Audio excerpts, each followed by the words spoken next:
There is such a thing as homicidal sleepwalking. In 2005, Jules Lowe was acquitted of murdering his father because he was sleepwalking during the crime.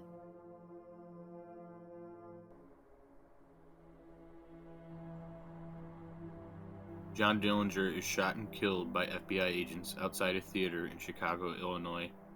The bank robber, car thief, and fugitive called Public Enemy No. 1 by J. Edgar Hoover. Dillinger and his gang robbed about 11 banks and stole some $300,000 in the 1930s, which is about $5.5 million today. After escaping from prison in March 1934, Dillinger managed to evade authorities until a brothel madam tipped off the FBI.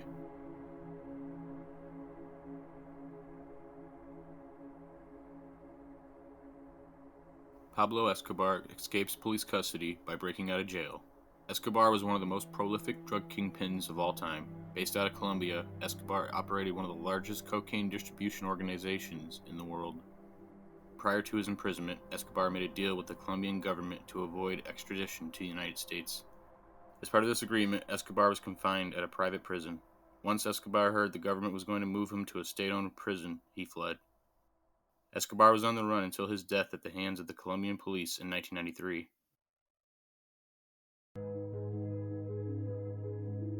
Anders Benning Breivik commits his attack in Oslo and Utoya Island in Norway.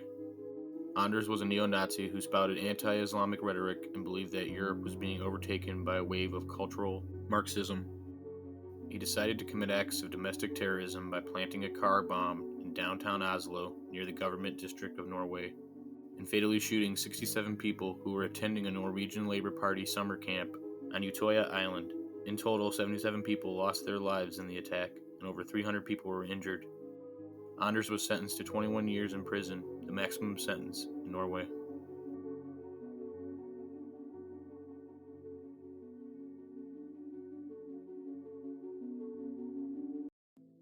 Robert Hansen, known in the media as the Butcher Baker, was an American serial killer. Between 1971 and 1983, Hansen abducted, raped, and murdered at least 17 women in and around Anchorage, Alaska.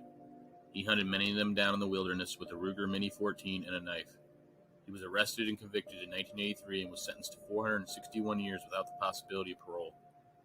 He died in prison in 2014. Israel Keyes was an American serial killer, bank robber, burglar, arsonist, kidnapper, rapist, and necrophile who murdered a minimum of 3 victims from June 2011 to February 2012. While awaiting trial, Keyes committed suicide by hanging and slashing his wrists. Evidence left behind in his jail cell led the FBI to suspect Keyes murdered 11 victims in total.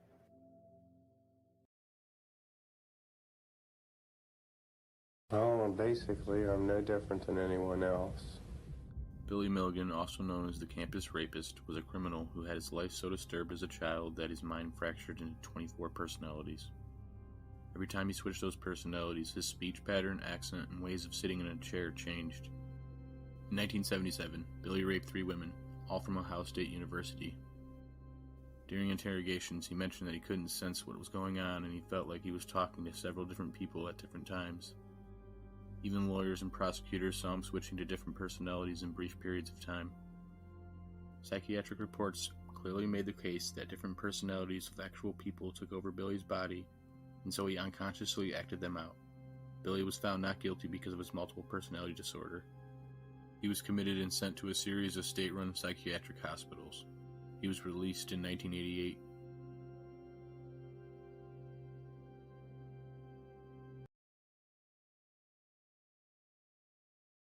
Two Florida teens named Perry Cohen and Austin Stefanos went missing at sea during a fishing trip. Officials later sanctioned the use of numerous boats and aircrafts to search for the missing boys, eventually leading to the discovery of their vessel.